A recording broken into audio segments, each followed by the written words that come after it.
Good picture, Steve. Roger roll, Discovery.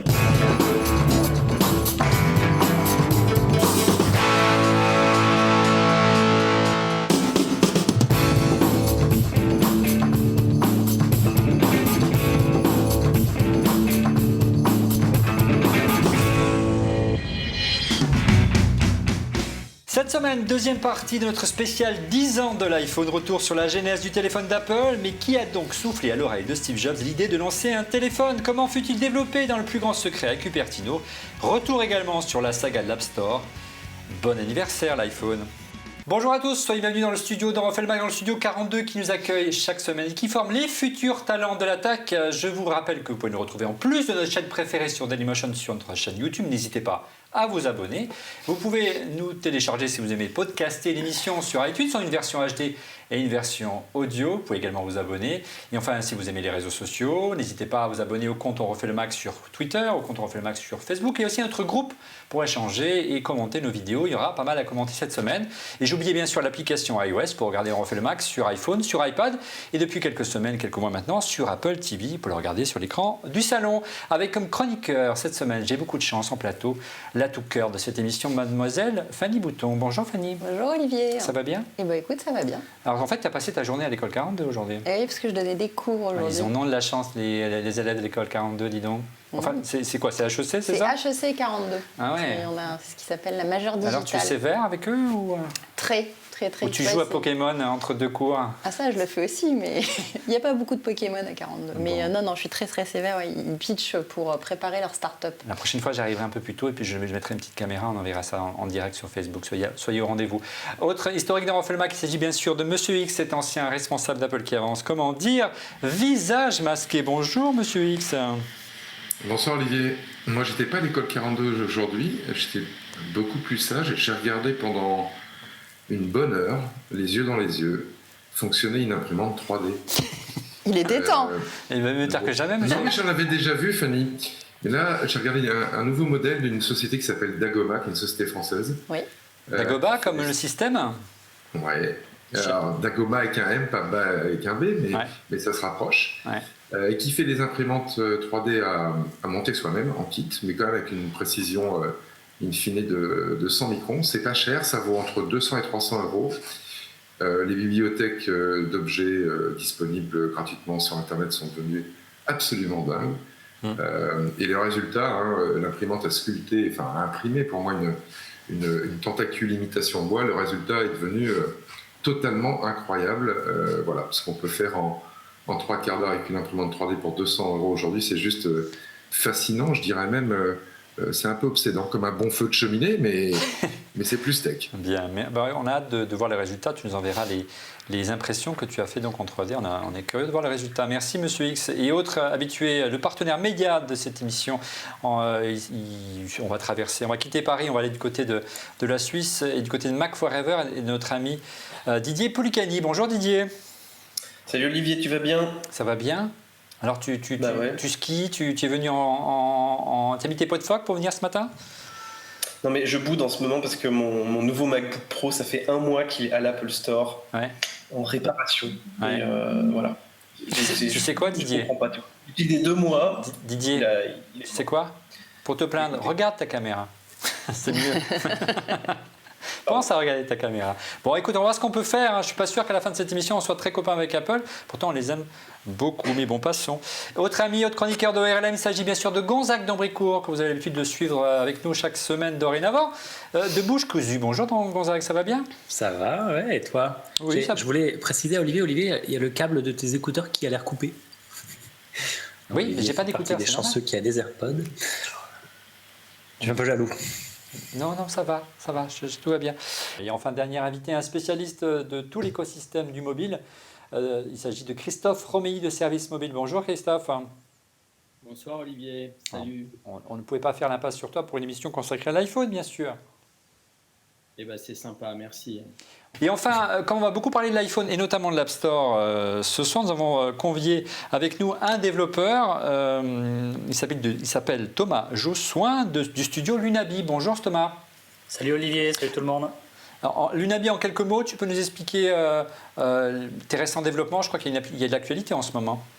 Oui, effectivement. Donc nous, on fait des applis depuis 2009-2010, dont une qui marche pas mal, qui s'appelle OneSafe, qui est un gestionnaire de mot de passe ou un coffre-fort numérique. Et on fait aussi des applications pour d'autres boîtes. Donc on a vraiment deux activités, une activité d'éditeur et une autre de service. Effectivement, la semaine dernière, d'ailleurs, avec Didier, on a pas mal de présence sur Mac Forever avec OneSafe 4, donc qui est la quatrième version de OneSafe, qui existe depuis 2011 maintenant. Bien, bon, écoute, on va essayer ça dès la fin de cette émission. Écoute, ça vaut 1,99 €, c'est ça? C'est pas... C'est ça, elle est en promo jusqu'à ce soir. Donc, malheureusement, on enregistre le mercredi, ce sera vendredi. Donc, désolé pour ceux qui regarderont l'émission vendredi soir. On fera une extension. Voilà. Comme on parlait sous, on va parler chiffres et on va commencer par le chiffre de la semaine. Le chiffre de la semaine, c'est le résultat du sondage de la semaine. La question qui vous était posée sur Twitter était: quelle évolution de l'iPhone vous a le plus marqué depuis 10 ans? À la surprise générale, ce n'est pas l'augmentation de la taille de l'écran, ce n'est pas l'incroyable succès de l'App Store, ni les performances de l'appareil photo, mais l'arrivée de Touch ID qui vous a le plus marqué ces 10 dernières années avec un joli 31%. Et puis deuxième, l'augmentation de la taille de l'écran. Elle était très attendue depuis l'arrivée de Samsung et ses Galaxy. Et puis enfin, l'App Store, dont on va beaucoup parler ce soir, avec 27%, suivi de l'appareil photo, 14% seulement. Messieurs, mesdames, vos réactions peut-être en plateau avec Fanny. Ouais, moi j'aurais plutôt... Moi c'est la taille de l'écran quand même si on n'est pas toujours bord à bord. Mais j'aurais le Touch ID pour le peu que je m'en sers. Voilà. Ouais, peut-être Didier. Et en fait, tu vois, les résultats de ton sondage, ils sont assez kiff-kiff finalement. Et moi je pense que les gens, ils ont... Enfin, une fois qu'il y a eu l'iPhone, il y a eu tellement de révolutions d'un coup quand il est arrivé, que après c'est quand même des petites choses quoi. Finalement il n'y a pas de révolution d'un modèle à l'autre, il n'y en a pas un qui a été vraiment révolutionnaire finalement. Parce qu'on pourrait mettre l'écran Retina, on pourrait mettre pas mal de petites choses entre guillemets, mais qui sont assez importantes et qui ont accompagné l'iPhone. Mais c'était aussi, c'est vrai, Gonzague, aussi la critique que l'on fait de manière récurrente à Apple, qu'ils innovent pas de manière franche. Et c'est vrai que moi j'étais plutôt surpris de voir que c'est Touch ID qui a le plus marqué les gens. C'est vrai qu'on utilisait Apple Pay ou qu'on déloque régulièrement son iPhone, c'est assez pratique. Mais c'est vrai que les innovations sont moins marquantes au fil des années. On reproche à Apple d'être une société qui est très suiveur, c'est-à-dire ils attendent de voir que quelque chose fonctionne bien et d'être les meilleurs dans leur implantation de la chose. Pas les premiers à le faire, mais les meilleurs dans leur implantation. Et en soi, ils ont une démarche qui est assez intéressante. Moi, qui m'a le plus marqué depuis 10 ans, c'est les évolutions des appareils photo qu'on embarque dans nos téléphones. Évidemment, Touch ID est un vrai confort au quotidien, mais l'appareil photo, c'est juste... c'est ça qui permet de capturer ton quotidien, donc ça joue. Et la caméra est tout de même pas mal. Merci messieurs, on va passer maintenant à notre micro-trottoir et on va parler de Tim Cook.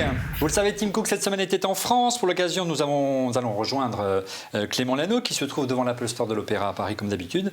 Notre reporter cette semaine a récolté les interrogations des clients au sujet d'Apple qui s'adressent directement justement au PDG de la Pomme. On l'écoute. Pourquoi vos produits sont-ils si chers? Quand la baisse des prix et des files d'attente. Est-ce que l'innovation Apple va continuer comme elle l'avait été jusqu'ici?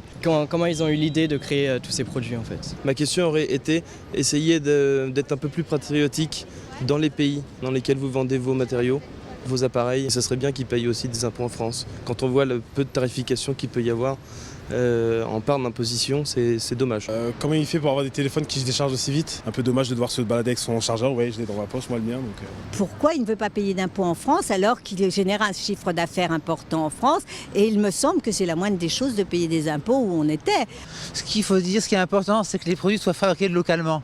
Ils rusent encore une fois, ils profitent du système. La question de la morale, elle se pose pas vraiment dans le business, donc c'est pour ça que je la pose pas. Voir un petit peu ce qui est envisagé pour l'avenir, s'il y a des nouveaux produits. Parce qu'on a l'impression qu'on stagne un petit peu, et puis même les utilisateurs, que ce soit pour l'iPhone, etc., pas forcément déçus, mais il y a un petit peu de stagnation, on va dire. Une question justement par rapport à ça au patron d'Apple, je sais pas. Mais c'est lequel? Il n'est pas décédé? Non, Tim Cook, il a été remplacé. Cook, d'accord. J'en sais rien. J'ai pas de questions à lui poser. Qu'il profite de son argent. Okay. C'est tout ce que je peux dire. Merci. Bonne soirée, au revoir. Qui profite de son argent, et c'est assez bien trouvé. Pas mal d'interrogations, pas mal de questions adressées par les différentes personnes de ce micro-trottoir à Tim Cook. On serait heureux qu'ils puissent y répondre, qu'ils puissent aussi nous répondre. Tim, je vais m'adresser à vous, vous étiez à Paris. Vous avez accordé quelques interviews et c'est heureux, mais vous n'avez convié aucun média de la presse high-tech et encore moins de la presse traitant de l'actualité d'Apple, que ce soit Mac Forever, Mac Génération, Mac Bidou, Écrite ou encore On refait le Mac. Nous ne pouvons que regretter, en être tout simplement triste parce qu'on aime beaucoup cette marque. Et que vous négligiez de vous adresser par notre modeste intermédiaire à la communauté historique des utilisateurs de la marque, mais aussi à tous les nouveaux utilisateurs qui, en nous regardant, vous ont découvert un petit peu grâce à nous. Alors, il n'est pas trop tard, on est persuadé qu'un jour on pourra vous interviewer et que vous aurez la gentillesse de répondre à nos questions. Il y a beaucoup d'interrogations, ce micro-trottoir l'illustre et je pense que ce serait pas mal qu'on puisse vous montrer comment nos médias travaillent et que peut-être de votre côté vous puissiez un peu mieux considérer le travail de nos médias. Je ne sais pas ce que vous avez pensé de cette venue de Tim Cook, messieurs. Mac Forever, on va commencer peut-être avec Didier. On sent bien qu'il y avait une stratégie de communication, une volonté de resserrer un petit peu les boulons, de se montrer un petit peu proche de la France et des Français. Oui, je pense. Là, il va faire sa petite tournée européenne. Il est à Berlin là, au moment où on enregistre.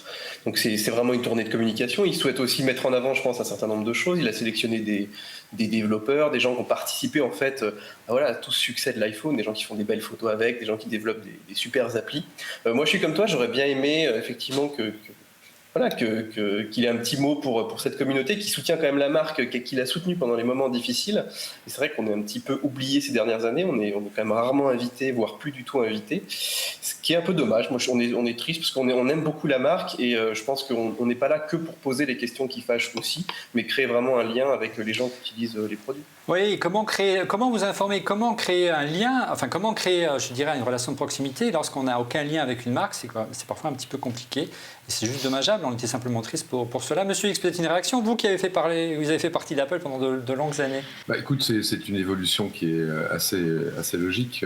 Début des années 2000, quand Apple galérait à faire connaître ses nouveaux produits, elle s'adressait à la presse Mac, à la presse informatique, qui était son cœur de cible, les seuls, entre guillemets, clients auxquels Apple pouvait vendre. Et puis après, ils ont eu ce premier succès qui était l'iPod, qui a dépassé les frontières de leurs utilisateurs fidèles. C'est les années 2003, 2004, 2005. Donc là, ils ont cherché à sortir, entre guillemets, de la presse informatique pour aller sur de la presse plus tech et nouveauté. Et puis avec la sortie de l'iPhone, il y a eu une vraie inflexion, et on est dans le thème de l'émission. Le téléphone, comme c'est un objet qu'on a avec soi partout, tout le temps, ils se sont mis à essayer de séduire la presse qu'on appelle lifestyle ou style de vie, c'est-à-dire la presse qui met plutôt en scène la technologie, qui explique ce qu'on en fait.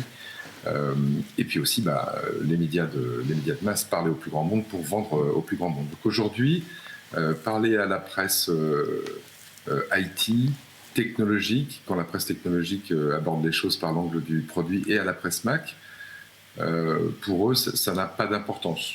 Ouais, ça n'a pas d'utilité. Oui, sur la masse, oui, mais il y a quand même un relationnel à développer, monsieur. Oui, mais ça avait encore de l'utilité quand Apple pensait que la presse dite Mac ou technologique, et puis les gens qui nous regardent, qui lisent iCreate, étaient des précurseurs. Ce qui est le cas, ce sont des précurseurs. Mais ce sont des précurseurs qui sont supposés avoir moins d'impact que le cuisinier avec lequel Tim Cook va manger, moins d'impact que le chef d'orchestre que Tim Cook va voir. Et eux, ils cherchent à avoir de l'impact, non pas avec des précurseurs technologiques. Ça, c'est l'ancien Apple. Ils cherchent à avoir de l'impact auprès, on va dire, d'influenceurs de vie tout court. Donc, tu auras une première page de Tim Cook, par exemple, sur l'Express GQ avant de pouvoir l'interviewer. On en reparlera dans 10 ans. Après, moi, ce que je pourrais peut-être dire aussi, c'est que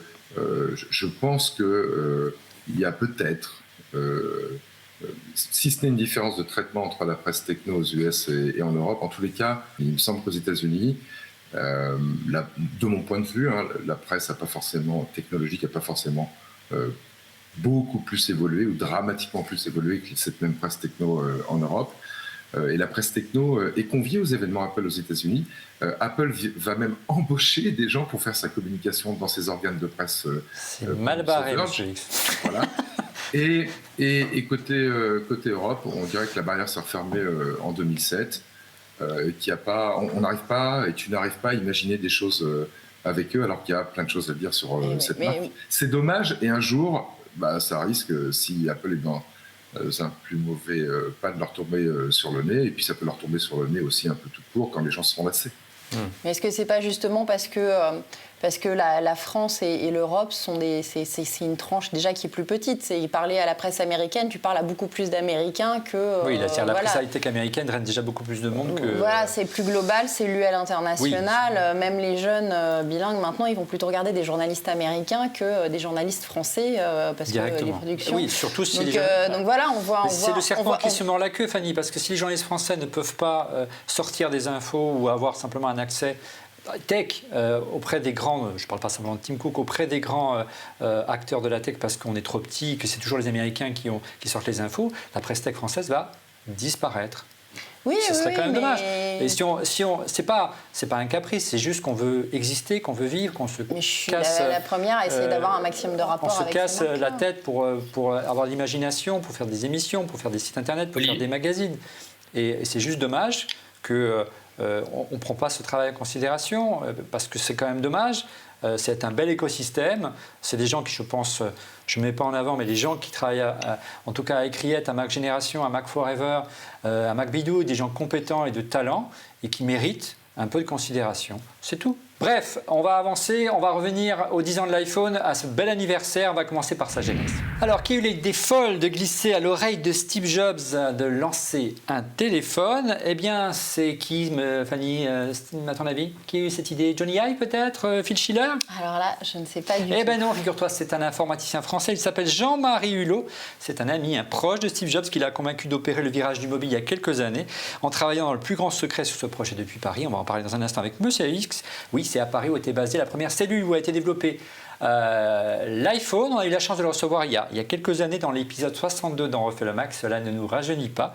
Extrait. À l'origine de cette cellule, ce qui s'est passé, c'est Steve était revenu et passé à Paris. Je le voyais chaque fois qu'il venait à Paris. J'étais régulièrement en relation avec lui, même si je n'étais plus chez Apple. Et il aime bien, en fait, c'est quelqu'un qui, et c'est bien de sa part, qui a beaucoup de connexions avec, qui a un certain nombre de connexions avec des gens en qui il a confiance dans le monde technique ou autre, qui sont répartis dans le monde. Je pense qu'il en a peut-être plus aux États-Unis que dans le monde. Donc, en plus, c'était quelqu'un qui venait avec un point de vue radicalement différent, qui pouvait aimer prendre de temps en temps 3 mois de vacances, donc ce qui rafraîchit l'esprit. Et puis qui là aime bien avoir de ces gens quel est leur input sur ce qu'il faut faire à un moment donné. Et donc moi il me demandait qu'est-ce que tu vois venir dans les temps qui viennent, et je lui ai dit, tu sais Steve, tu n'auras pas le choix, il faudra que tu fasses un téléphone. À cette époque-là il m'a dit non, tu me dis des conneries, je vois pas pourquoi j'aurais à faire ça. C'était avant l'iPhone. Je le crois pas. Mais oui, voyons. Mais d'un autre côté, si comme moi à l'époque j'étais parti et je m'amusais dans le monde interne, il m'a dit si tu veux revenir et puis essayer d'étudier en fait vraiment plus de quoi il s'agit, pourquoi pas en fait. Alors c'est une connerie de lancer un téléphone, elle est bien bonne ça finalement. Bien sûr, Steve est revenu sur son idée et a bien réfléchi et a finalement décidé de lancer le téléphone d'Apple, l'iPhone. Est-ce que c'était déjà l'iPhone, en tout cas, de se positionner sur ce marché? Et c'est à Jean-Marie Hulot qu'il a confié la tâche d'étudier la faisabilité d'un tel projet. Mais il ne voulait pas revenir aux États-Unis, donc la cellule a été créée en France et à la grande surprise, donc... vous étiez au courant, Monsieur X, qu'il y avait cette cellule fantôme du temps où vous étiez à Apple France, que vous étiez presque voisin, hein?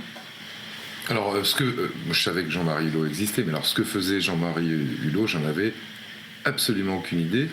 La seule chose, c'est qu'on savait qu'il travaillait autour de techno qui permettait de synchroniser ses téléphones à l'époque. Moi, j'avais un téléphone Sony et son Mac avec un petit logiciel qui s'appelait iSync. Donc ça, on l'a su, mais au-delà de ça... absolument pas, hein. C'était secret et nous ça ne nous concernait pas. Bon, il a raconté il y a quelques années, Monsieur X, je ne devrais pas le dire parce que vous n'avez pas le droit de le dire à l'époque, mais allez, il y a prescription, qu'un jour, je crois que c'était l'arbre de Noël d'Apple, on vous a vu débarquer des équipes et vous ne saviez pas sur quel projet ils travaillaient. C'était en fait l'équipe de Jean-Marie Hulot, c'est bien ça? Ouais, c'était pas tout à fait. Je vous remémore la mémoire, hein, pour mettre sur la voie. C'était pas tout à fait l'arbre de Noël. Je crois que c'était une manifestation organisée par le CE ou Voilà, un voyage au ski, quelque chose comme ça, absolument. Ouais. Où les gens se sont présentés à nous en disant « Ouais, bonjour, je travaille dans l'équipe de Jean-Marie Hulot », mais on n'avait pas de contact avec eux parce que ces gens-là, de toute façon, dépendaient directement des US. Et au milieu des années 2000, ça fait bien longtemps que la filiale française n'avait que peu de contact avec le marketing produit et le développement d'Apple aux US. Ces années-là étaient terminées. Et nous, Français, finalement, on n'a pas du tout... en tout cas, à l'époque, je me souviens, je suivais bien sûr déjà les keynotes d'Apple. C'était un ami de Steve Jobs, si proche. Il était important dans la gamme d'Apple parce que regardez cet extrait. Allez, regardez cet extrait de keynote. C'était en 2003 de mémoire, lors du lancement d'iChat. Et qui sert de Monsieur Loyal et de démonstrateur? Jean-Marie Hulot, en duplex de Paris. Hey, Jean-Marie! How you doing?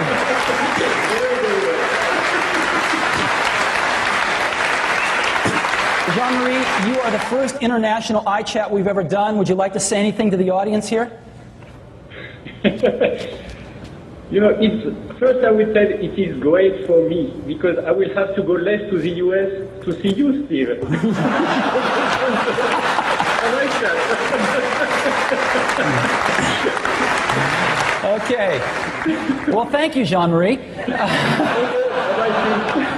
Voilà qui aurait dû nous mettre la puce à l'oreille à l'époque et nous dire mais quel était ce bonhomme, mais pourquoi il travaille, qu'est-ce qu'il fait à Paris, il est en liaison directe avec Steve Jobs. J'aurais dû moi m'intéresser à ça à l'époque. J'ai pas bien fait mon boulot, mais maximum mea culpa.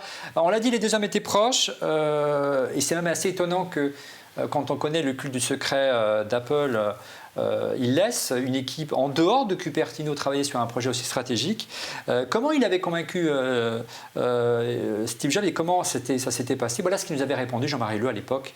Extrait à nouveau. Au départ, ça n'est pas stratégique. Je ne crois pas. Mais bon, si tu veux essayer ça, tu es quelqu'un en qui j'ai confiance. C'est une expérience. Et donc, de toute façon, on n'a rien à perdre à ça. Donc, c'est un bon truc, et essayons ce truc-là. Après, ça progresse. C'est évident qu'à l'époque, des gens basés aux États-Unis ne pouvaient pas voir ça.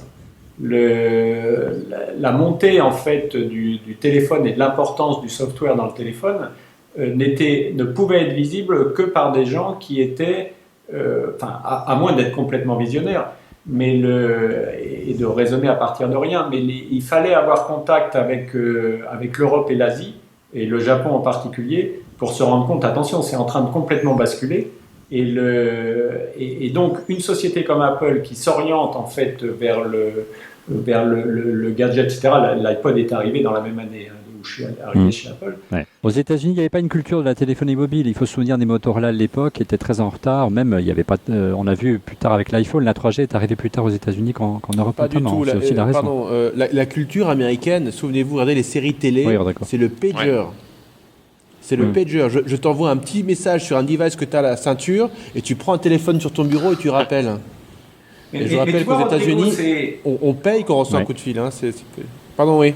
Mais oui, Jean-Marie. C'est exactement ça. C'est que, en fait, les États-Unis, à une époque, en fait, ont été les précurseurs de ce monde-là. Et le problème, c'est que toute leur infrastructure de téléphonie mobile et de pager, etc., a été la première génération. Et cette première génération, en fait, a été le frein pour passer dans la deuxième.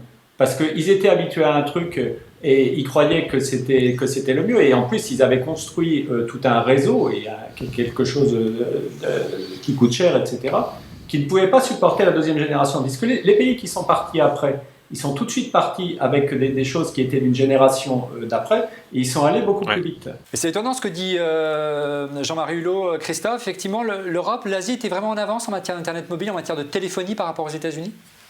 Oui, absolument. L'Europe et le Japon, surtout le Japon, effectivement, avec le phénomène de l'iMod, étaient en avance dans pas mal de services, bien que même s'il y avait déjà des applications, hein, Microsoft avait passé de nombreux accords, plus de 160 opérateurs distribuaient Windows Mobile à l'époque, et il y avait, c'était un store de plus de 15 000 applications, je crois même 18 000. Donc, quand on y pense, quand Microsoft Apple avait une avance considérable par rapport à Apple, quand on y pense, c'est fou. Voilà, ouais, quand on y pense, c'est vrai que c'était pas la qualité des applications de l'époque, n'était pas la qualité de ce qu'il y a eu, on va en reparler après, de ce qu'a proposé Apple avec l'App Store. Ouais. Thomas, tu voulais dire quelque chose ? Ouais, anecdote amusante. Moi, j'avais un ami, c'est toujours un ami d'ailleurs, qui travaille à Cupertino maintenant. Il était en 2003 expert on va dire en Symbian OS, en connexion Bluetooth avec son Mac. Et il s'est fait recruter par Apple en 2003, il me semble, pour travailler donc à Paris. Donc j'imagine dans cette équipe directement. Donc assez amusant, parce que moi, ça m'avait mis la puce à l'oreille. Je l'avais titillé pour savoir un peu ce qu'il faisait là-bas. Il a pu seulement m'en parler que bien plus d'années. Il a fallu attendre quelques années, quoi. Écoute, il faudra qu'un jour qu'ils viennent nous voir dans cette émission. Et on a les infos a posteriori, mais on est très patient à Refait le Mac, pas seulement d'ailleurs car on refait le Mac. Didier, est-ce que tu t'étais intéressé au cas de Jean-Marie Hulot, et au-delà, est-ce que on sait véritablement sur quoi avait travaillé Jean-Marie Hulot à l'époque? Alors, on ne peut pas penser qu'il ait travaillé véritablement sur le hardware du logiciel, mais comme disait M. X, plutôt sur les outils de synchronisation qui étaient indispensables pour pouvoir utiliser un téléphone. Oui, puis à l'époque, il faut voir ce qu'il y avait comme téléphone. Il y avait énormément de marques, il y avait énormément de systèmes, et puis il fallait quand même que tu puisses récupérer tes contacts, etc. Donc il y avait vraiment un vrai besoin. Je crois aussi que lui, il ne voulait pas aller à Cupertino, donc il ne pouvait pas être vraiment sur des projets lourds avec du hardware, des prototypes, avoir accès au labo, etc. Donc je pense qu'il a été cantonné à ces rôles-là, et d'ailleurs il nous l'a bien expliqué dans ton émission. Ouais. Regardez ce qu'il déclare, c'est très intéressant. Jean-Marie Hulot avait bien compris une chose très importante, c'est l'importance du software par rapport au hardware. Et écoutez-le, c'est toute la valeur ajoutée d'Apple pendant des années par rapport au reste des constructeurs. I think, si tu veux, ça pour moi c'était un point fondamental. On ne peut pas en fait faire du device, on ne peut pas faire du multi-ordinateur si on ne retrouve pas ses affaires automatiquement sans avoir à y penser. C'est surtout sans avoir à y penser. Je voyais le problème justement avec les téléphones Nokia ou ce genre de bordel, où si tu voulais avoir tes contacts, rien que tes contacts en fait sur le téléphone, c'était un désastre. Et donc c'était pas de la synchronisation, tu poussais et puis à la limite tu disais ce qu'il fallait pousser ou pas pousser. Ça, c'est des gens qui n'avaient pas compris l'importance du software. L'importance du logiciel, donc vous l'aurez compris, Jean-Marie Hulot, il a surtout travaillé sur simplifier la synchronisation des téléphones de l'époque. Et si iTunes est arrivé à se synchroniser si bien avec l'iPod et plus tard avec l'iPhone, on lui doit beaucoup. Il a inventé aussi iCal. Mais on voit bien là, Gonzague, l'importance et le changement de fond qui était en train de s'opérer. Comment les géants de la Silicon Valley, qui sont très bons dans le logiciel, dans l'hardware aussi, mais dans le logiciel, que ce soit Google ou Apple, ont pris la main sur les constructeurs historiques de téléphone et qui négligeait un petit peu le côté logiciel, le côté interface, le côté service pour se concentrer uniquement sur le matériel. Quand tu vois où en sont les constructeurs historiques, tu peux effectivement te dire que oui, ils ont tous beaucoup trop négligé le logiciel. Pourtant, c'était dingue parce qu'à l'époque, Symbian était roi, BlackBerry était roi et le logiciel jouait une part importante dans ça. Donc, plus c'était compliqué. Oui, mais justement, et j'allais finir par ça, je disais, plus que le logiciel, c'est l'expérience qui avait été encore un peu trop négligée et qui aujourd'hui est plutôt bonne. Il faut rappeler qu'il y avait une marque quand même, qui avait créé une expérience quand même assez remarquable, et je pense que certains d'entre nous l'avaient dans la poche. C'était Palm. Et Palm a été quand même un outil assez extraordinaire en termes de contacts, où on pouvait échanger les contacts, où on pouvait dialoguer. Enfin voilà, l'expérience était assez belle chez Palm quand même. Ouais, et puis il a continué jusqu'à être racheté par HP, un temps accompagné par notre ami Jean-Louis Gasset, qui a également participé dans cette émission, et puis qui a été racheté par HP, qui a été relancé par Rubinstein, et Paul Rony n'est plus malheureusement à nos côtés, on espère le revoir bientôt. Il regrette WebOS, c'est le système du Palm, qui était vraiment novateur. Quand on avait eu la chance de l'essayer en son temps, Fanny, il était très en avance, WebOS, même durant les belles années de l'iPhone, il avait une vraie valeur ajoutée, simplement il n'avait pas l'écosystème, l'App Store, qui est si important et qui a fait tellement de valeur ajoutée de l'iPhone. Oui, clairement. Et puis bon, après, il y a eu aussi un désamour de toute l'infrastructure, entre autres chez Sony, où on s'est dit que c'était pas assez rentable et qu'on arrêtait. Oui, ça manquait un peu de courage du côté des décideurs de HP, en tout cas à l'époque. Donc voilà, donc du coup c'est dommage, ça a tué quand même un bel OS. Ouais, et l'OS aujourd'hui on le retrouve dans les téléphones de chez LG, dans les téléviseurs de chez LG.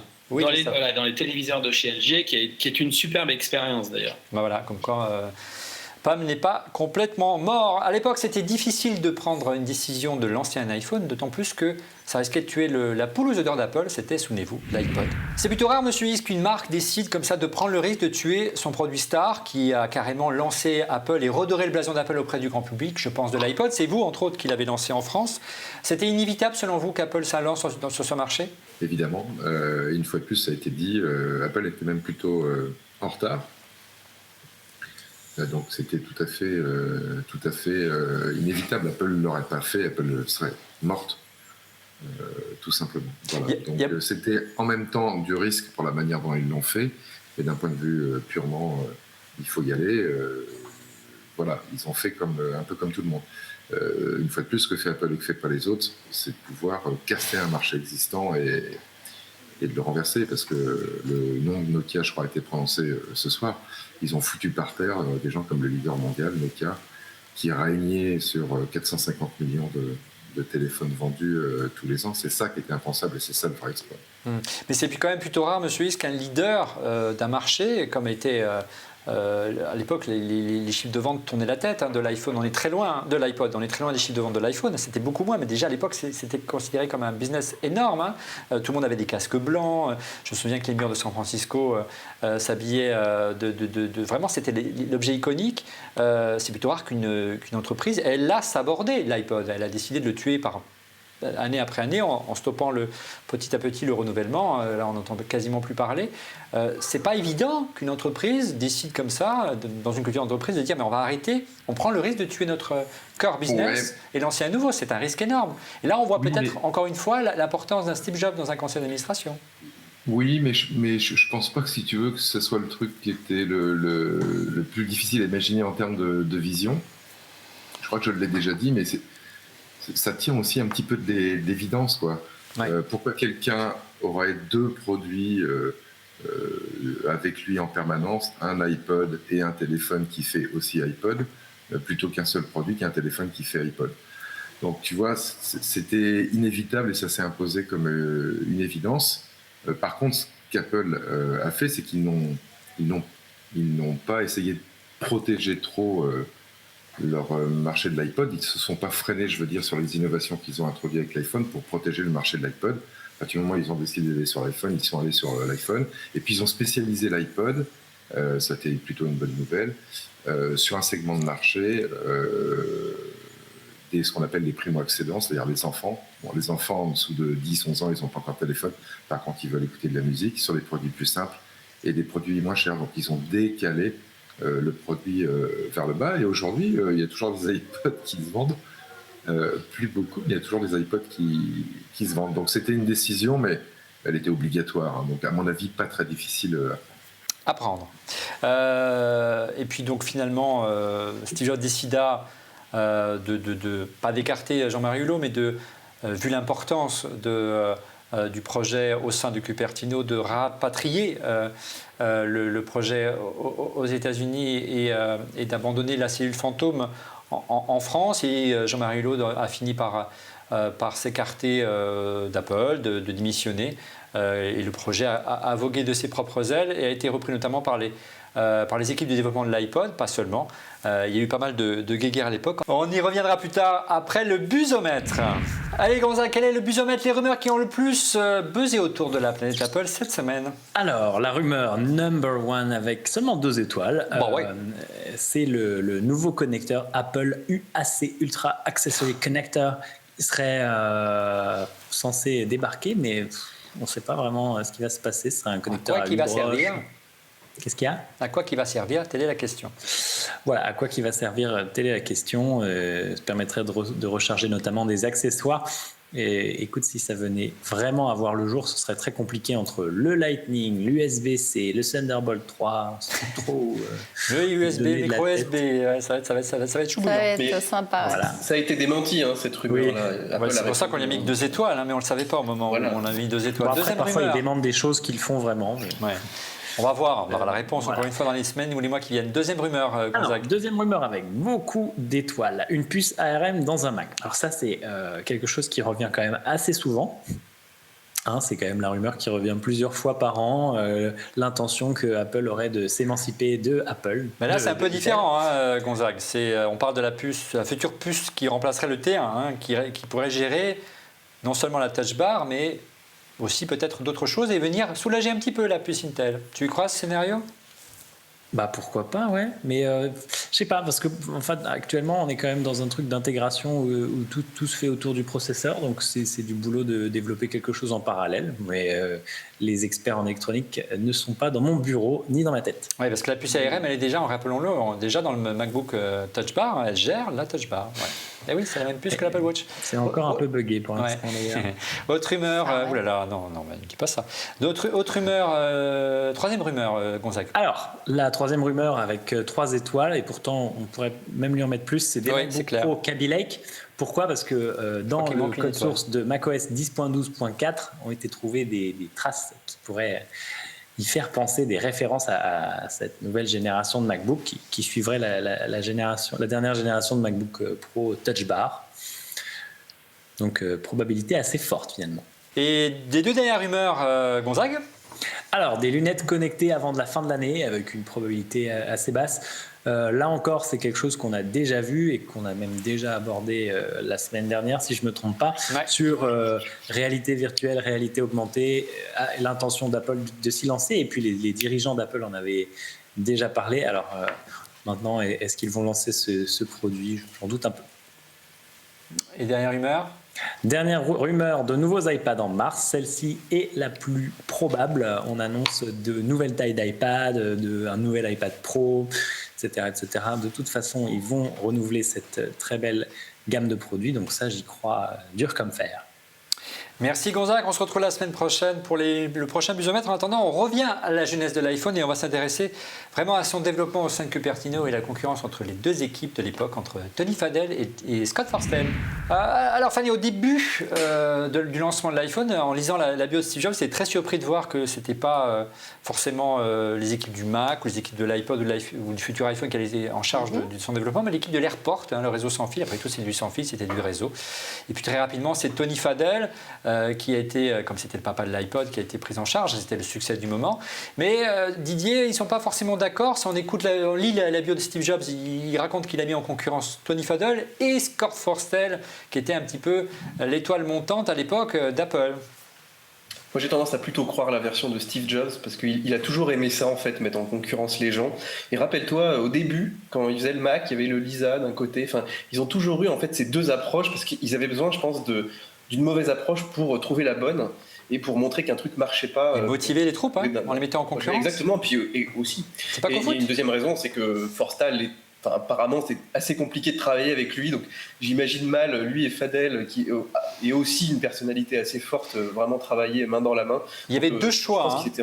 Il y avait 2 choix techno radicalement différents à l'époque. Exactement.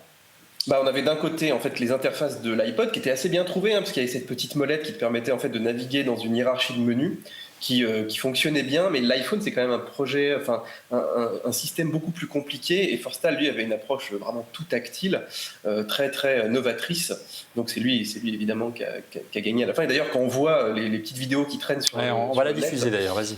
On voit effectivement sur cette vidéo à gauche une molette tactile, effectivement, pour composer un numéro, c'était impossible. Et à droite, alors on est loin de l'interface d'iOS, mais c'était les premiers essais d'une interface multipoint, une interface tactile avec des boutons dédiés.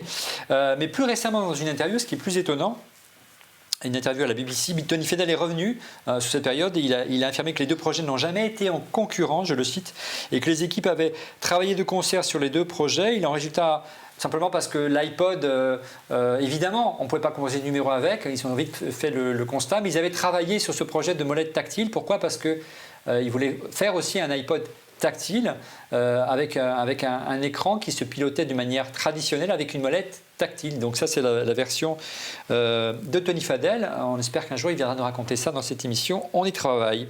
Et finalement, qu'est-ce qui a le plus marqué de ces interfaces ? De ces interfaces, il y avait déjà l'absence d'un clavier. Et ça, encore une fois, Didier, c'était une volonté de Steve Jobs. Oui, parce qu'il avait bien compris que la taille à l'époque des écrans était quand même limitée, que le clavier ça prenait beaucoup de place. Mais c'était quand même une histoire de compromis, parce que le BlackBerry, par exemple, c'est quand même resté une référence assez longtemps. Ouais. Tu as des gens encore aujourd'hui qui trouvent que c'est beaucoup plus agréable de travailler avec un clavier physique, ce qui est vrai, hein, mais simplement, tu as un produit qui est plus gros, qui est moins malléable, puisque le clavier ne peut pas se transformer en fonction des applications. C'était vraiment ça qu'avait trouvé Steve Jobs, c'était de pouvoir adapter en fait ton clavier. Si tu composes un numéro, il y a des chiffres, si tu écris, il y a des lettres, etc. Donc, il était beaucoup plus adapté finalement aux usages qu'allait exploser sur ces appareils. Fanny, tu nous disais la semaine dernière que tu avais été un peu déçue on a découvert la première version de l'iPhone, l'iPhone Edge. Je trouvais que c'était une bouse entre guillemets par rapport à une bouse techno pour moi. Par rapport à la puissance que représentaient les téléphones les plus puissants de l'époque, c'est vrai.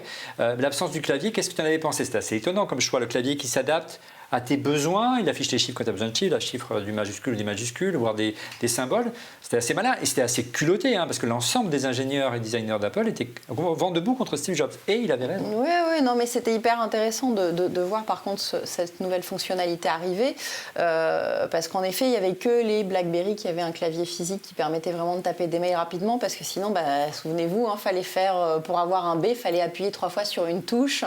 Penser à valider pour avoir une majuscule, c'était super long d'écrire un message. On le faisait du pouce et ça prenait beaucoup de temps.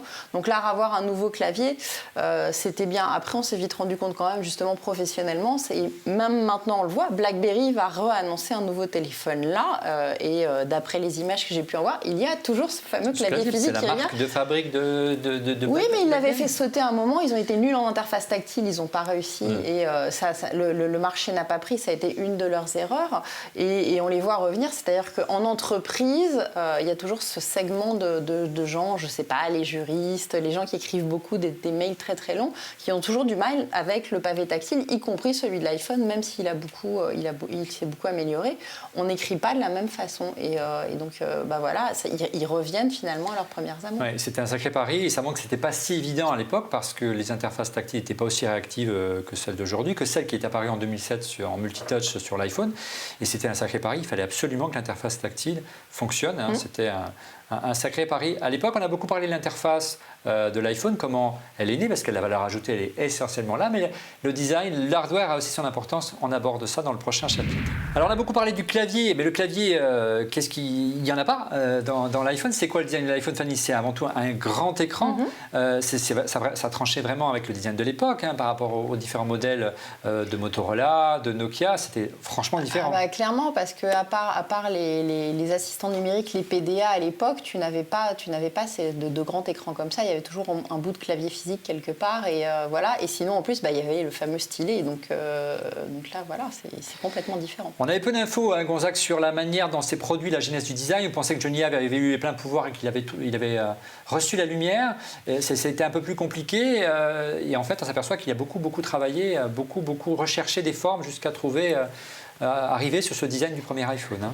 Oui, alors je pense que de toute façon pour un produit aussi important, tout comme pour beaucoup de produits chez Apple, il y a eu beaucoup d'itérations avant d'avoir trouvé la bonne solution. Et ce qui est marrant, c'est que le format du smartphone aujourd'hui nous paraît totalement naturel et plus que naturel, il nous paraît évident, alors qu'eux ont fait plein de versions en s'inspirant de choses... et d'autres, de dictaphones, d'enregistreurs Sony, etc. Ils sont beaucoup inspirés de Sony. Voilà, qui sont sortis des procès, du procès qui opposait Samsung à Apple. Et aujourd'hui, ce grand écran, la quasi-absence de boutons physiques, il n'y en a plus qu'un en bas de l'écran, et peut-être bientôt plus du tout, nous semble totalement évident. Donc c'est vrai que c'était assez imprévisible avant la sortie de ce téléphone. Et comme disait Fanny, on s'imaginait mal un téléphone sans clavier. Ouais.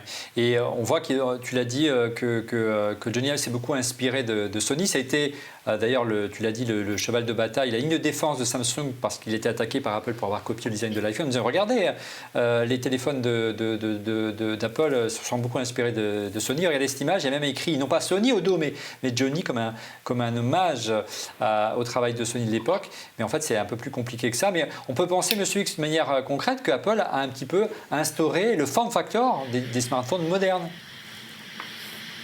Absolument, monsieur. Autour d'une idée, alors je ne sais pas si Steve et les équipes d'Apple ont eu l'idée avant et ils en ont déduit ce qu'ils ont raconté ensuite ou ils sont tombés dessus par hasard et ça tombait bien, mais grosso modo, le facteur de forme, c'est l'écran. Et pourquoi l'écran Parce qu'ils ont choisi, Steve a beaucoup fait ça pendant la keynote originelle, de dire que la meilleure interface homme-machine, c'était la main, et en l'occurrence, le doigt. Et voilà, ça tombe bien, ils avaient fait un choix tactile où ils étaient arrivés à cette conclusion-là. Et ça a, entre guillemets, en termes de form factor ou en termes d'interface, oblitérer le marché du smartphone et du téléphone pour les 10 ans passés et certainement pour les 15 ans à venir. Je ne vois pas, moi, mais ce n'est que moi, je ne vois pas comment cette interface sera dépassée. Donc c'est plus que le facteur de forme. Ça va bien au-delà, j'ai bien compris. Et dernier point sur le design avant d'attaquer vraiment le plat de résistance de l'émission, à savoir l'App Store, qui a vraiment changé la donne et la planète mobile. C'est les matières. On sait, Didier, que Steve Jobs et notamment Johnny avaient été vraiment des fous des matières, notamment de l'aluminium.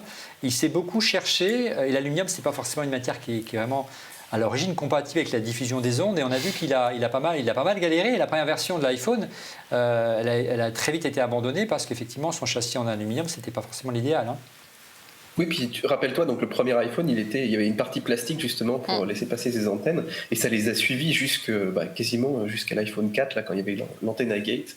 C'est assez drôle, mais inversement, pour Apple, je pense qu'il y avait effectivement ces téléphones en plastique, là, les Nokia et tout, ça leur plaisait pas. Ils voulaient quelque chose d'un peu plus noble. Et qu'est-ce qu'il y a comme matériau noble ? Il y a le métal et le verre. Donc ils ont essayé de concilier tant bien que mal. Mais ils sont quand même assez bien sortis.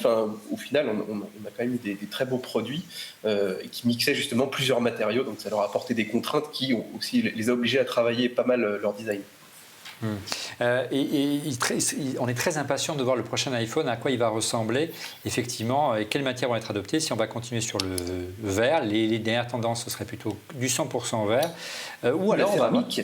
Voilà, ou la céramique, comme le très joli Xiaomi designé par Stark. Allez, on arrive au plat de résistance. On va essayer quand même de le traiter assez rapidement. C'est la saga de l'App Store. L'App Store, on l'a vu sur les chiffres de vente de l'iPhone, ça a vraiment boosté les ventes du téléphone d'Apple. Au-delà, tout le monde parlait de la machine à café, c'est quoi ton application ? Mais ce n'était pas forcément évident, parce qu'à l'origine, on l'a rappelé la semaine dernière, Steve Jobs préconisait plutôt des web apps que des applications. C'est un peu les développeurs, les bidouilleurs qui ont imposé l'App Store à Apple. Et entre autres, il y avait, t'avais Cydia qui permettait que tu installais sur l'iPhone et qui te permettait de bidouiller tout un tas de trucs. D'installer des applications, déjà. Exactement, d'installer des applications. Et de contourner les limitations d'Apple. Ouais, surtout ça, on s'en servait surtout, c'était pour le décime le cache, figure-toi, parce que c'était le premier truc, c'est que tu recevais ton smartphone et tu pouvais pas installer certains types d'applications, et en plus tu pouvais pas le décime loquer. Oui, parce qu'il était vendu chez un seul opérateur dans chaque pays. Exactement, et à l'époque, il n'y avait pas encore cette loi qui obligeait au bout, je sais plus de quoi, 3 mois maintenant, d'autoriser le décime locage de l'iPhone. Donc on était coincé chez son opérateur pendant longtemps. Si on allait à l'étranger, on pouvait être vite bloqué. Donc là, du coup, on installait ça. Et je crois, donc du coup, c'était en 2009, il y avait eu 4 millions, ça avait été installé 4 millions de fois Cydia. Donc c'est quand même... Oui, ça montre Apple a eu des yeux et des oreilles et a suivi. Ça t'a surpris, toi, à l'époque ? Allez, c'était presque... un an, jour pour jour après le lancement de l'iPhone, lors de la WWDC, je me souviens bien en 2008, que Steve Jobs a annoncé l'arrivée de l'App Store. C'était le sens de l'histoire, Christophe. Oui, alors c'est vrai que quand le lancement de l'App Store est arrivé, il y avait 500 applications, on s'est jeté dessus sur ces premières applications qui ont été très intéressantes. Et comme l'a dit Mister X, ce qui était intéressant, c'est qu'on touchait son smartphone avec le doigt, et c'est le doigt qui pilotait un bon nombre de services qui étaient assez innovants. Mais ce qu'on peut rappeler peut-être certains d'entre vous le diront tout à l'heure, le grand truc que Apple a bien compris en créant cet App Store, c'est qu'il a garanti la qualité des applications, et l'expérience utilisateur était vraiment au summum. Et aujourd'hui, alors c'est vrai qu'Android rattrape ça un peu, mais ça reste l'ombre quand même, parce que quand on voit l'expérience utilisateur, le design, les les couleurs, sur certaines applications qui ont une maîtrise parfaite, les développeurs ou les designers ont une maîtrise parfaite maintenant avec les guidelines qui sont offertes par Apple, ça donne vraiment des expériences magnifiques. Et ça, je crois qu'il n'y a pas d'autre plateforme qui est réussie. Bon, on va se tourner vers notre développeur qui est venu spécialement pour nous en parler cette semaine, à savoir Thomas. Quelle était ta réaction lorsque tu as vu arriver cet App Store? Ce n'était pas nouveau, les opérateurs le proposaient, mais cette fois-ci c'est Apple qui gardait les deniers, 30% renversés à Apple. Que pensais-tu du modèle économique et au-delà, tu y as cru d'emblée? Non, j'ai pas cru d'emblée. Je pense qu'il y a peu de personnes pendant l'émission qui pourraient dire oui, évidemment, ça allait être un gros succès comme ça. Donc, moi, ce que j'avais aimé, comme disait Christophe, c'était vraiment tout le process de validation des apps pour assurer la qualité. Je pense que Steve Jobs, initialement en 2007, quand il a lancé l'iPhone, c'était pas évident pour lui non plus qu'il y aurait un App Store. Et donc, ils ont mis en place tout ce qu'il fallait pour que, in fine, l'utilisateur ait sur son iPhone une expérience semblable aux apps proposées directement par Apple.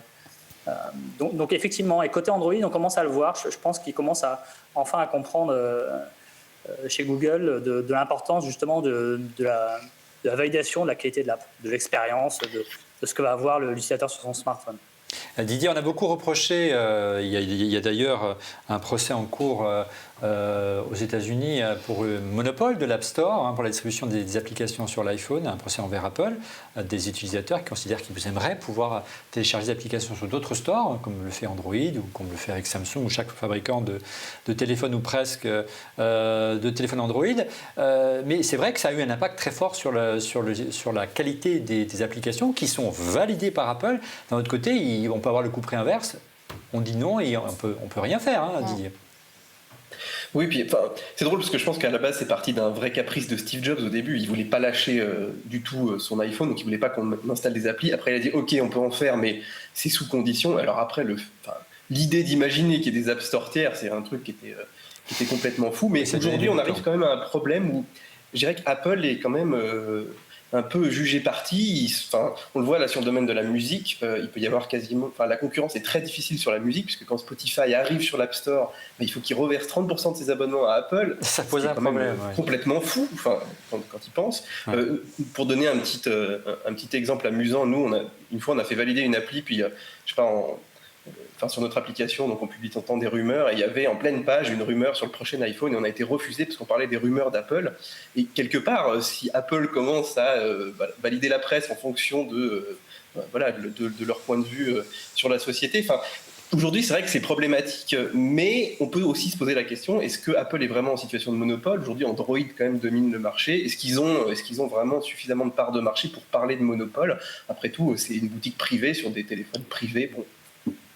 En tout cas, les juges de la Cour fédérale d'Apple, californienne, qui avait rendu un premier verdict en faveur d'Apple, a été retoqué et donne raison à une action menée par un groupe d'utilisateurs d'iPhone qui poursuit Apple depuis 2012, qui ne souhaite installer des applications pas uniquement sur le store de Cupertino. Donc on va voir où ça va aller. On va voir si effectivement... Aujourd'hui, tu peux quand même distribuer des applications en dehors de l'App Store. Il y a des certificats entreprises, il y a tout un tas de choses. Apple a quand même ouvert largement les vannes là-dessus, mais ça reste encadré. C'est-à-dire que ces certificats sont quand même délivrés sous conditions, ils peuvent être désactivés. Donc voilà, ils lâchent la bride, mais ils ne veulent pas non plus qu'on ait n'importe quoi. Et aujourd'hui, quand tu vas sur le jailbreak, tu sais que tu t'exposes quand même à des problématiques de sécurité importantes. Tu l'as dit. Et si on autorise ça à grande échelle, ça peut être quand même assez grave pour les utilisateurs. Thomas, Didier l'a dit. Oui, Christophe.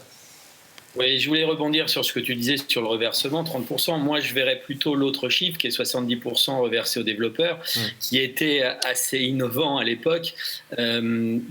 Pour rappel, 2009, il y avait 25 stores dans le monde, y compris de nombreux stores des opérateurs qui ont tous essayé de suivre ce que faisait Apple. Je me rappelle d'Orange qui avait créé AppShop, qui était présent sur 5 plateformes. Ovistor, qui en 2009 annonçait 1 million de downloads par jour, mais il n'avait que 40 000 apps, alors que Apple, dans le même temps, en avait 100 000. Donc, et ces 70% de reversés a permis quand même à beaucoup de développeurs de bien gagner sa vie. Ça l'est un peu moins aujourd'hui parce que c'est vrai que c'est des gros studios, c'est des grosses agences, etc. Mais ça reste encore quand même un des points qui a fait que l'App Store a été pour beaucoup magique. Voilà, moi, je me rappelle, j'ai écrit des posts sur Service Mobile où les développeurs me disaient qu'ils gagnaient entre 4 et 8 000 euros par jour, quoi. Donc voilà, Ouais. Oui, Fanny.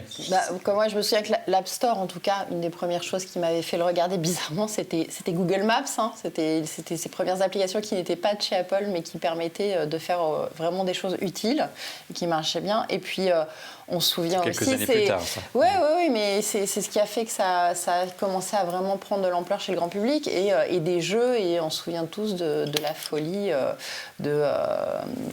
je ne retrouve plus le nom. Angry Birds, voilà, j'avais Candy Crush qui venait, mais voilà, ces fameux jeux qui ont cartonné et qui ont fait gagner des millions à leurs créateurs, et qui restent un peu ce rêve d'Eldorado des développeurs d'apps actuellement. Ouais. Hein. C'est vrai, et pour oui, Thomas. C'était pour une centaine d'euros, on pouvait, en tant que développeur, avoir un canal de distribution qui était juste génial. Mondial. Avant ça, c'était une horreur.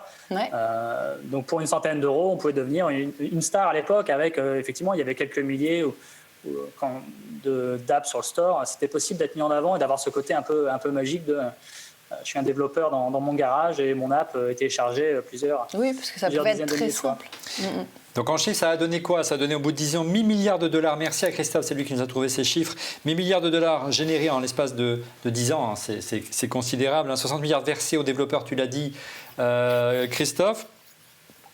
Et quelque part, on peut se demander aujourd'hui si ce succès n'est pas en train de s'enrayer. Hein, ce que tu décrivais, Thomas, à savoir qu'un petit développeur dans son garage, comme du temps de Steve Jobs ou Steve Wozniak, pouvait devenir le futur Angry Birds. C'est plus compliqué aujourd'hui parce qu'avec 2,2 millions, c'est ça, Christophe, d'applications sur le store, c'est un peu compliqué d'avoir de la visibilité aujourd'hui. Hein. Effectivement, en termes de visibilité, il y a toujours une croissance importante du revenu généré par le store, mais le problème, c'est que ça s'est condensé sur le top 100 ou le top 200 des apps. Donc vous êtes, et notamment les jeux d'ailleurs, hein, il me semble sur iOS, dans un rapport de Apani là, de début d'année, c'était quelque chose comme 75% du revenu sur l'App Store, c'est sur les jeux. Et effectivement, ça s'est vraiment condensé sur le top du store. Donc un petit développeur maintenant, typiquement nous, quand on pose une app sur le store, si on fait zéro marketing et si on n'en parle pas, elle est littéralement introuvable sur le store, personne ne peut la trouver. Donc maintenant, il y a un effort, évidemment, à l'époque où il y avait 15 000 ou 20 000 apps quand on a commencé, chez Lunabi, ça pouvait prendre tout seul. Maintenant, ce n'est plus le cas. Il faut le ticket d'entrée marketing, il a été multiplié par 100 facilement. Et est-ce qu'on peut dire qu'il y a moins d'appétence de la part des utilisateurs souvenez-vous de la campagne d'Apple, il y a une application pour ça, c'était la folie. Hein, on découvrait des usages insoupçonnés pour un smartphone. Hein. C'est un petit peu ça, mais si tu veux, c'est que quand on a une application pour retouche photo qui fonctionne bien, tu ne vas pas aller en chercher une autre. Quand tu as une application pour filmer, c'est pareil. Donc c'est plus dans la nouveauté. Donc là, actuellement, les trucs qui cartonnent, il y a une application il n'y a pas très longtemps. On a vu par exemple en jeu Pokémon Go, parce qu'il y avait la réalité augmentée, tout d'un coup on utilise la caméra. Et enfin, pour l'Apple Watch. Et pour l'Apple Watch, exactement. Et puis là, tu vas voir mon coup de cœur de ce soir encore Pokémon. Mais, elle se ruine en Pokémon. En Pokéball, ouais. Et sinon, si tu veux, là, par exemple, chez les jeunes, c'est tout ce qui est filtre, etc. Et là, il y a depuis 15 jours, tu verras tous les journalistes high-tech changer leur photo de profil. C'est Meitu, c'est une application chinoise avec des filtres à la japonaise pour avoir le beau teint. Donc, tu peux prendre un selfie le plus pourri qui soit et tu te retrouves avec, t'es magnifique, t'as 15 ans.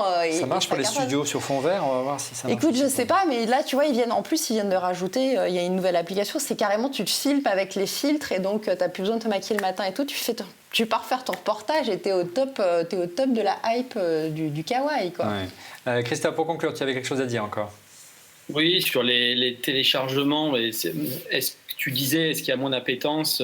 Certes, oui, la plupart des études disent qu'il y a moins d'appétence, mais Apani, qui a une analyse assez fine quand même de ce marché-là sur Android et sur iOS, montre que les téléchargements ont augmenté de 15% entre 2015 et 2016 et que le temps consacré aux applications a augmenté de 25%. Donc ça veut dire qu'on a peut-être moins d'applications, effectivement, mais on y passe plus de temps dessus. Un autre point que je voulais souligner aussi, on le dit pas assez, bien que Tim Cook l'a rappelé là dans ses visites, c'est le nombre d'emplois qui a été généré par ce formidable App Store quand même. je regardais les chiffres là avant de lancer l'émission. C'est 1 400 000 emplois aux US, c'est 1,2 million d'emplois en Europe et c'est 1,4 million d'emplois en Chine. Et je crois que Tim Cook a dit 180 000 emplois en France.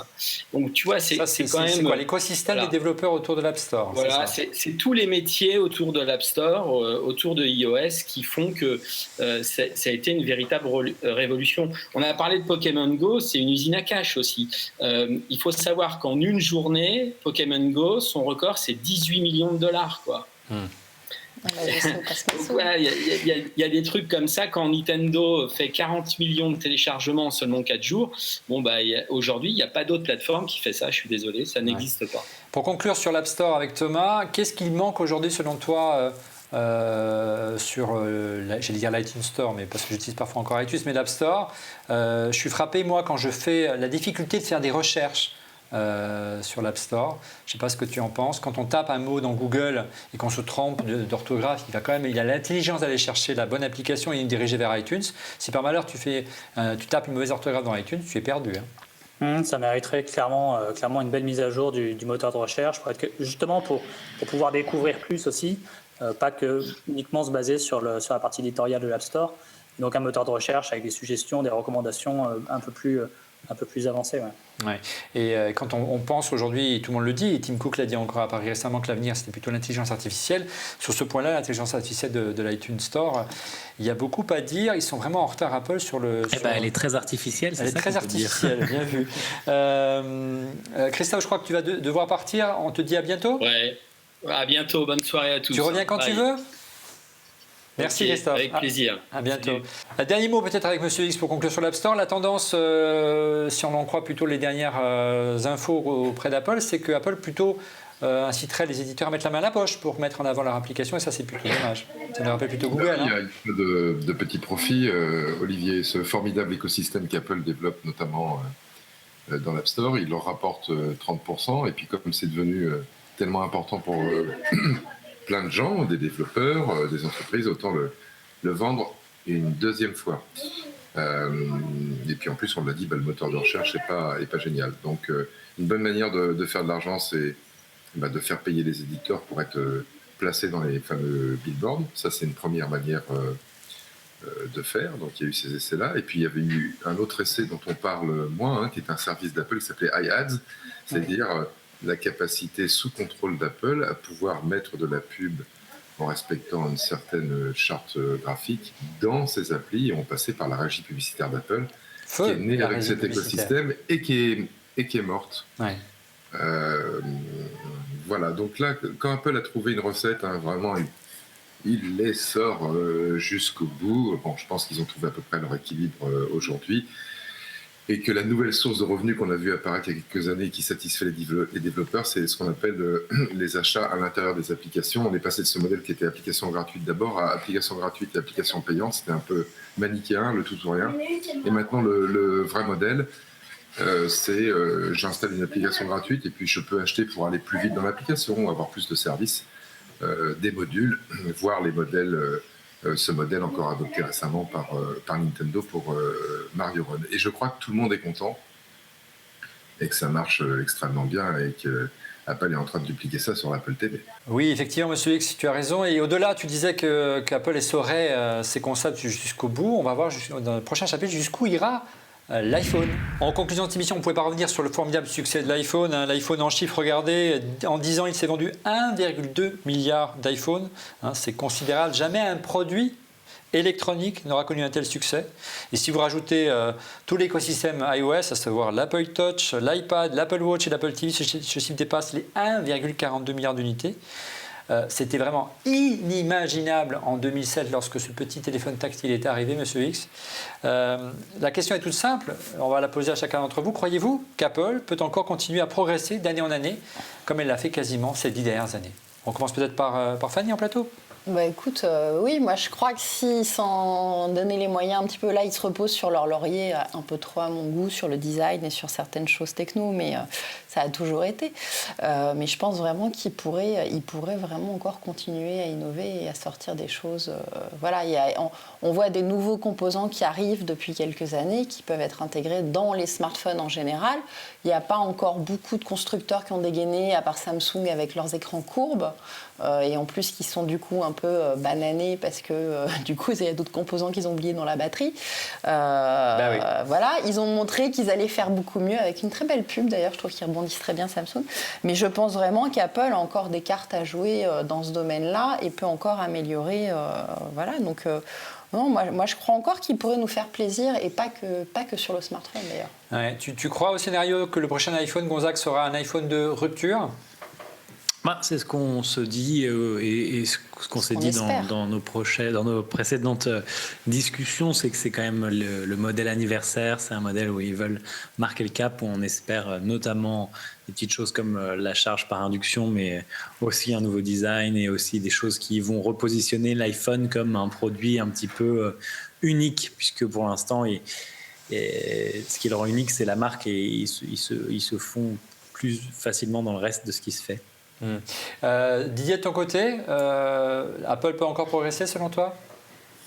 Mais en fait, je suis assez surpris que les gens continuent de renouveler leur iPhone tous les, 2-3 ans, je pense, la moyenne, ça doit être autour de ça. Parce qu'effectivement, ces petites évolutions, quand tu sautes 3 modèles, voilà, si t'as pas la 4K, si t'as pas l'écran Retina, si t'as pas les grands écrans, il y a un moment, tu te retrouves un petit peu has-been. En plus, il y a le système qui se met à ramer, il y a les applis qui sont plus compatibles. Tout est fait quand même pour que tu renouvelles assez régulièrement ton téléphone, ce qui n'est pas le cas avec tous les produits, parce qu'on le voit avec l'iPad, les gens les font durer beaucoup plus longtemps. Donc tant qu'ils arrivent à nous faire des petites choses cool chaque année qui nous donnent envie, ils vont réussir à en vendre des palettes. Moi, je ne crois pas vraiment que l'iPhone 8 ou l'iPhone du 10e anniversaire va révolutionner. Je pense vraiment on aura peut-être l'induction, 2-3 petites choses, mais ce sera c'est toujours très itératif finalement l'iPhone depuis 2007. Il n'y a jamais eu de rupture. Thomas, de ton côté, parlons business. Est-ce que tu vas continuer à privilégier l'App Store plutôt que l'Android Store, sachant qu'il est de notoriété qu'un utilisateur d'iPhone a tendance plus à mettre la main à la poche qu'un utilisateur Android. Est-ce que ça va se confirmer et au-delà, est-ce que tu crois que l'iPhone va encore progresser ? Alors, on parle d'un coefficient 4 quand même entre le panier moyen d'un utilisateur iPhone comparé à un utilisateur Android. Donc effectivement, forcément, quand on a des choix à faire, en tout cas sur la vélocité de développement d'un côté ou de l'autre, on va plutôt aller sur iOS. Ça c'est évident. L'iPhone, pour rebondir un peu sur ce qui a été dit, je pense que ça va être que des évolutions. C'est ce que disait Monsieur X en début d'émission. Le form factor est top. Ils ont réussi à trouver quelque chose qui était génial il y a 10 ans.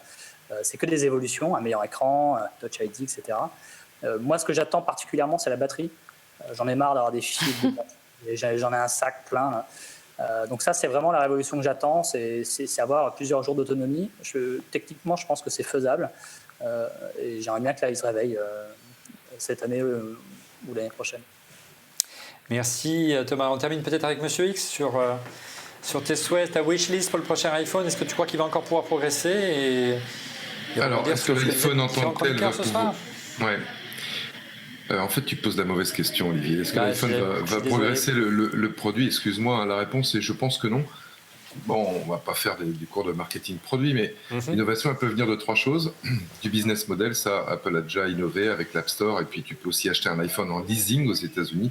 C'est-à-dire que tu n'achètes plus l'iPhone, tu le renouvelles tous les ans avec un loyer tous les mois. Ça peut venir de la techno.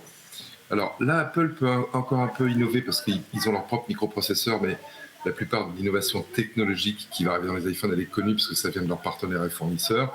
Oui, on va avoir la charge, le rechargement par induction. Oui, on va avoir l'écran OLED, mais les gens qui attendent un iPhone de rupture, iPhone faites-nous plaisir, Apple faites-nous plaisir, vont être déçus. Et puis, tu peux aussi innover par les usages, mais là, Apple l'a déjà fait avec son interface. Donc, globalement, non, vous allez être déçus. Si vous attendez un iPhone de rupture, un iPhone d'anniversaire, vous ne l'aurez pas. En revanche, l'iPhone, oui, va être un vecteur d'innovation, mais ce ne sera pas le produit lui-même. Ça va être la voiture. Tout le monde oublie le travail de fond que fait Apple aujourd'hui. Et Apple est en train, avec CarPlay, de déporter son iPhone dans la voiture. Et je te rappelle que dans beaucoup de sociétés comme la nôtre, c'est le deuxième endroit où tu passes le plus de temps. après ta maison et ton bureau. Quoi. De plus en plus, les habitants en région parisienne, croyez-moi. Ouais.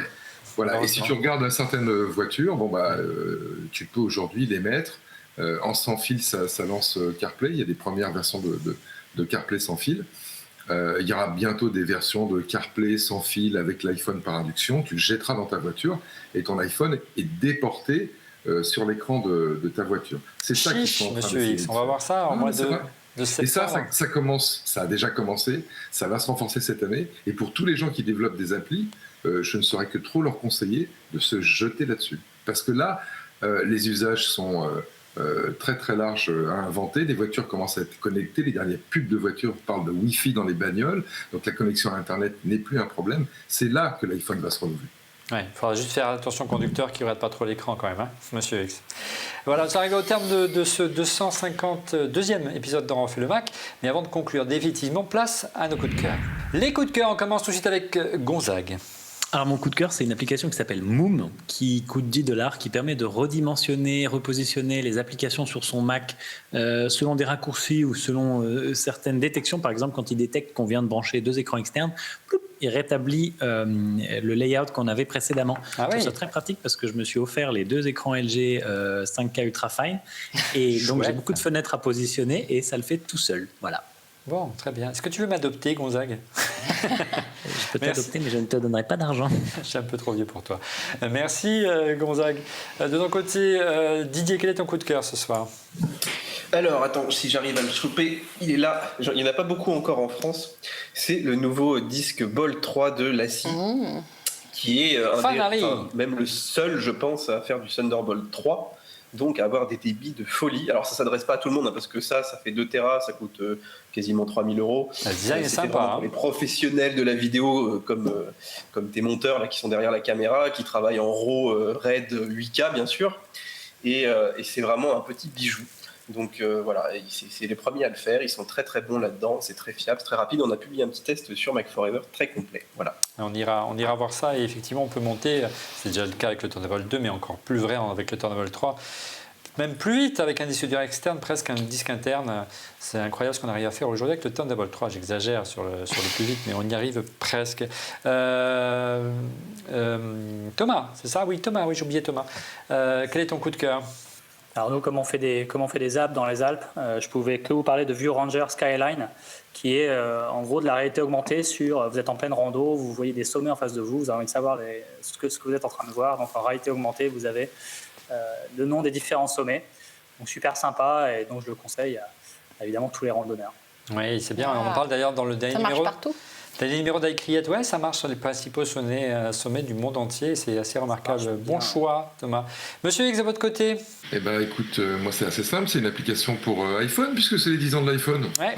Donc c'était un peu un passage obligé. Et puis les 10 ans de l'iPhone, c'est quand même une date importante pour Apple. Donc j'ai choisi une application pour iPhone qui vient de chez Apple, la dernière sortie, et qui s'appelle tout simplement Assistance de chez Apple. C'est un nouvel essai. Monsieur X. Pardon? Corporate, Monsieur X.